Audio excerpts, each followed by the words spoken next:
everyone. Hey guys. I know it's been a while, a long while, but we are back and we just wanted to give you a quick update as far as the embryos. So our last video, she had her egg retrieval. Hope you enjoyed that video. And for this video, it's just going to be an update of how many made it, reiterate how many were retrieved, and so forth. So they retrieved 17 eggs from Ruby, and out of those 17 eggs, 11 were mature and 10, they were all inseminated, but only 10 of them were fertilized the next day, and they emailed us.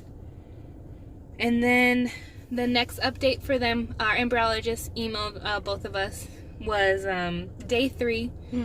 And at day 3, all 10 were growing or dividing how they were supposed to be. Right. So we were pretty excited about that. I kept calling them. It was a Saturday, and I was like, how's it going? How's it going? And they all were working on the other batches. And then the next update would have been day 6. And so that would have been, I believe, a Tuesday.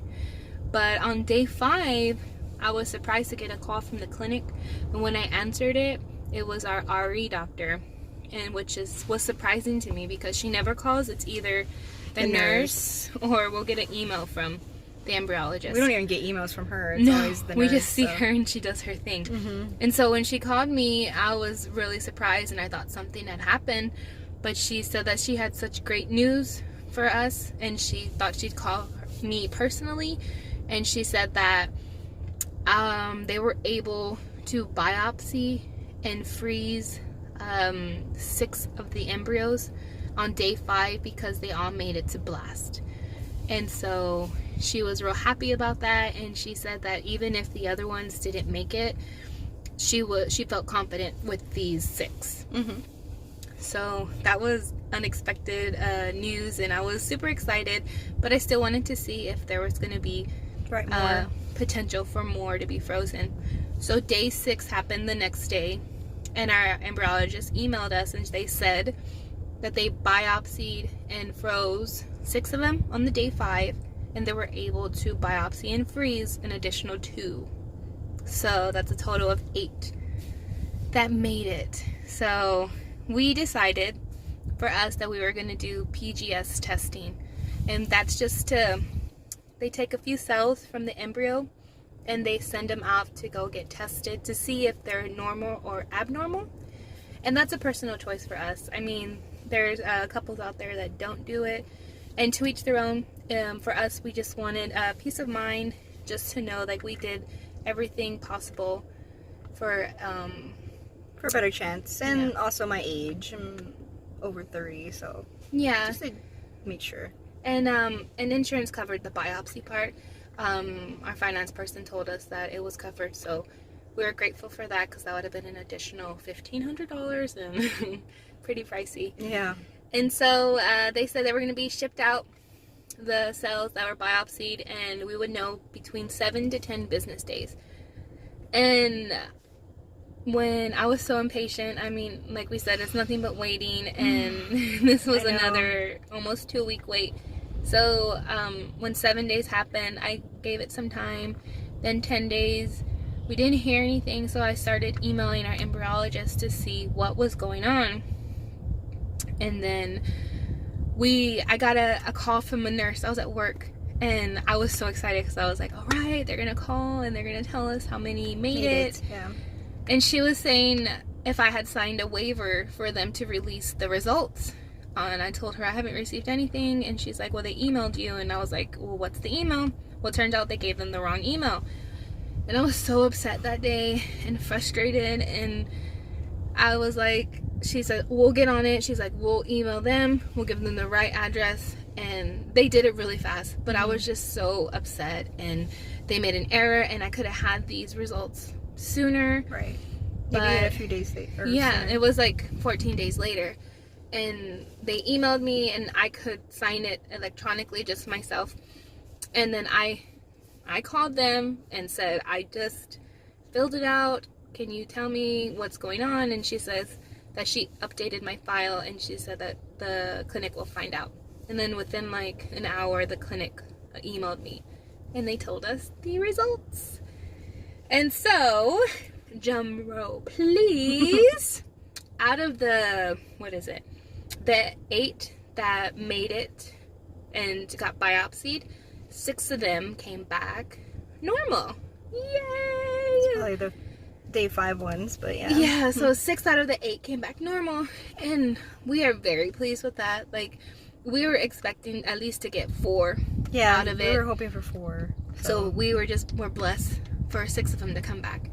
And then they emailed me again, and they said, well, would you like to know the genders of them? And I said, yes, I would, definitely. So it turns out we have 3 girls and 3 boys that are frozen and waiting to be transferred. Yeah. But we're not going to know which one. No. What gender we're going to have the first time. And I told the nurse, I said... Yeah, they asked us. I said, let our doctor choose the best quality embryo she thinks it is, and we'll do that. And we have a friend that goes to the same clinic as us, and she's like 3 weeks behind us, and so she had her retrieval, and she was able to figure out the grades of the embryos, and I'm not too sure what they mean. I have them in my phone somewhere, and so they didn't give us our grade, but she said it has to be requested. So I emailed them that same day I found out, and they got it back to me, and they said 1 embryo is 6 BB and the other 5 are 3 BB. So if you know what that means. I can't really say what that means because it's like in some... I think the 6 you said it was like hatching. Oh yes, like 5 is like the blast, and 6 is hatching. And what hatching is like, if you look it up, it like opens up and like the baby part comes out, and this part in here is like the placenta, and the baby starts to grow. So you have like one overachiever. Yes. And the other ones are just like the same. And we looked it up on the Facebook group that we're in, and there are people that they got lower grades and pregnant with 2 BBs. Yeah. And I mean, they say not to look at the grades, but I just wanted to know like every possible information we can with our embryos. Yeah. And so that's it. Where we are right now. And honestly, Amanda's starting to take her... I am. I am still on birth control. I got my medication for Lupron, and what Lupron is to stop me from ovulating. So I just started taking that. I'm on today will be day 4 of taking it. And I have to take it for a total of 24 days. So that's where we are right now. Yeah. Another waiting. More waiting. Just waiting. I'm giving myself the injection shots. They're really tiny, and they go in my tummy, and I'm learning from them. I do have I bruised myself on one of them, but it just itches. I don't have any of the side effects that everybody's talking about, like as far as headaches, so thank goodness for that. But I'll see how it progresses. So I'm on it for 24 days, and I do go in for a baseline ultrasound in July, and we'll go from there. But we just wanted to update you real fast that we have 6 frozen and just babies. Been a lot of waiting, guys. That's why we haven't really done anything. I know, sorry, we're not uploading weekly or as is. We're just trying to give you the information whenever we have the time. Whenever we get it. But I hope you enjoyed this video, and if you liked it, give it a thumbs up. And if you're going through the TTC process or journey, like, stick with it. We're in this together, and tell me like what you're going through in your process, and leave us a comment below with anything. And that's it. I'm Ruby. I'm Amanda. I'm Ruby. And we are Let's Be Two Mommies. So stick with us. Our journey is still going on, and we're trying to get our big fat positive this year. Bye, guys. Bye.